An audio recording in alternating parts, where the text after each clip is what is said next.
சிவம். ஆன்மீகத்தில் மிகுந்த நாட்டமுடையவர். இதுவரை 800 கோயில்களுக்கு குடமுழக்கு விலை செய்திருப்பவர். மலேசியா, சிங்கப்பூர், இலங்கை போன்ற நாடுகளில் சமய பயிற்சிகள் பாடங்கள் எடுத்து பல ஆன்மீக பணிகளை சிறப்புடன் செய்து வருபவர். அவருடன் சின்ன இருக்கிறார்.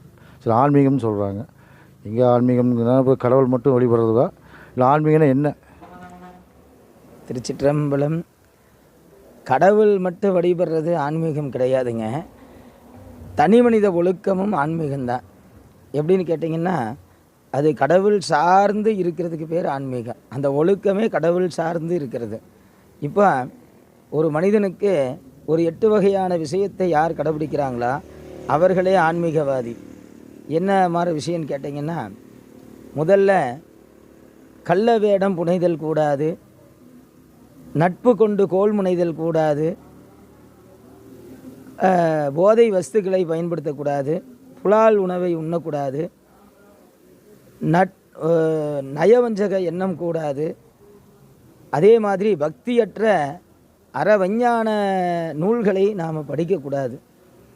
இந்த மாதிரியான தனி மனித ஒழுக்கம்தான் வந்து ஆன்மீகம். ஆமாம், கண்டிப்பாக. ஏன்னா இதெல்லாம் வச்சுட்டு இருந்தாங்கன்னா அவங்க ஆன்மீகத்துக்கு லாய்க்கு இல்லாதவங்க. இதெல்லாம் இல்லாதவங்க தான் ஆன்மீகவாதி. அவர்களுக்கு தான் ஆன்மீகத்தை பேசுகிறக்கே ரைட்ஸ் இருக்குது. அவர்களுக்கு தான் அந்த கடவுளுடைய அனுகிரகம் உண்டு. அதனால் தனி மனித ஒழுக்கமாக இருப்பதே மிகப்பெரிய ஆன்மீகவாதி. அதே ஆன்மீகம், அதுக்கப்புறம் தான் கடவுள். ராஜேந்திரன் சிவம் பார்வையில் ஆன்மீகம்ங்கிறது இதுதான் இல்லை? இதுதான் வந்து ஆன்மீகத்தின் நீளம் அகலமா? ஆன்மீகத்தினுடைய அஸ்திவாரமே அதாங்க ஐயா. ஆன்மீகத்தோட அஸ்திவாரமே தனி மனித ஒழுக்கம்தான். அது இருந்துட்டாலே அந்த மனிதன் வந்து ஒரு நல்ல ஆன்மீகவாதியாக, இப்போ அவன் ரொம்ப ஹாப்பியாக இருப்பான், சந்தோஷமாக இருப்பான். அது இருந்துட்டாலே அவன் சந்தோஷமாக இருந்தால் தானே அடுத்தவங்களுக்கு எதாவது சொல்ல முடியும். அப்போ அவன் சந்தோஷமாக இருக்கோன்னா அதை அவன் கடைப்பிடிச்சாதான் அவன் சந்தோஷமாக இருப்பான். அப்போ அடுத்தவங்களுக்கு ஆலோசனை சொன்னாலும் சரி, சுவாமிகிட்டவே போய் பூஜை பண்ணினாலும் சரி, என்ன தெய்வம் சம்மந்தப்பட்ட எந்த காரியம் பண்ணுறதுனாலும் சரிங்கய்யா, அவன் ஒழுக்கமாக இருந்து தனி மனித ஒழுக்கத்தோடு கரெக்டாக சரியாக ஃபாலோ பண்ணினான்னா அவன் ஒரு ஆன்மீகவாதி. நிச்சயமாக அவனுடைய செயலும் இதுவும் சிறப்பாக இருக்கும். இதுதான் ஆன்மீகம், அதுதான் கடவுள், அதுதான் தெய்வம், அதுதான் பக்தி. இலங்கை, சிங்கப்பூர், மலேசியா போன்ற நாடுகள் தமிழர்கள் அதிகமாக வசிக்கிறாங்க, இந்துக்கள் அதிகமாக இருக்காங்க. இந்த பகுதியில் போய் சமய பயிற்சிகள் நடத்துகிறீங்க, இதன் நோக்கம் என்ன? ஐயா, மேன்மைகள் சைவ நீதி விளங்குக உலகமெல்லாம் அப்படிங்கிற வாக்குக்கு ஏற்ப இந்த சைவ நீதியினுடைய சைவ நெறிகளினுடைய விஷயங்கள் எல்லாமே எல்லா பக்கம் கடல் கடந்து எல்லா தேசங்களிலும் போய் பரவணும் அப்படிங்கிறது அடியனுடைய விருப்பம். அதே சமயத்தில் நீங்கள் பார்த்தீங்கன்னா, மலேசியா ஆகட்டும் இல்லை ஸ்ரீலங்கா ஆகட்டும், சைவ நெறி வகுப்புன்னு சொல்லி பாடத்திட்டத்திலேயே ஒரு பாடம் வச்சுருக்கிறாங்க. அங்கே நம்மளுடைய தமிழ்நாட்டினுடைய நாயன்மார்களை பற்றி, ஆழ்வார்களை பற்றி, சைவ நெறிகளை பற்றி தான் பேசி கொண்டிருக்கிறார்கள். சமய குறவர்கள், சந்தான குறவர்களை பற்றி தான் பேசி கொண்டிருக்கின்றார்கள். அப்போ அவங்க நம்மளோட பாடத்தை படிச்சுட்ருக்குறாங்க. நாம் எந்தளவுக்கு அவரோட பாடத்தை படிச்சுட்ருக்குறோங்கிறது எல்லாத்துக்கும் தெரியும். நம்மளுடைய அவங்க பார்த்திங்கன்னா, போன முறை நான் மலேசியா சென்றபோது அரசாங்கமே தனது சொந்த செலவில் திருமுருகன் மாநாட்டை நடத்தினார்கள்.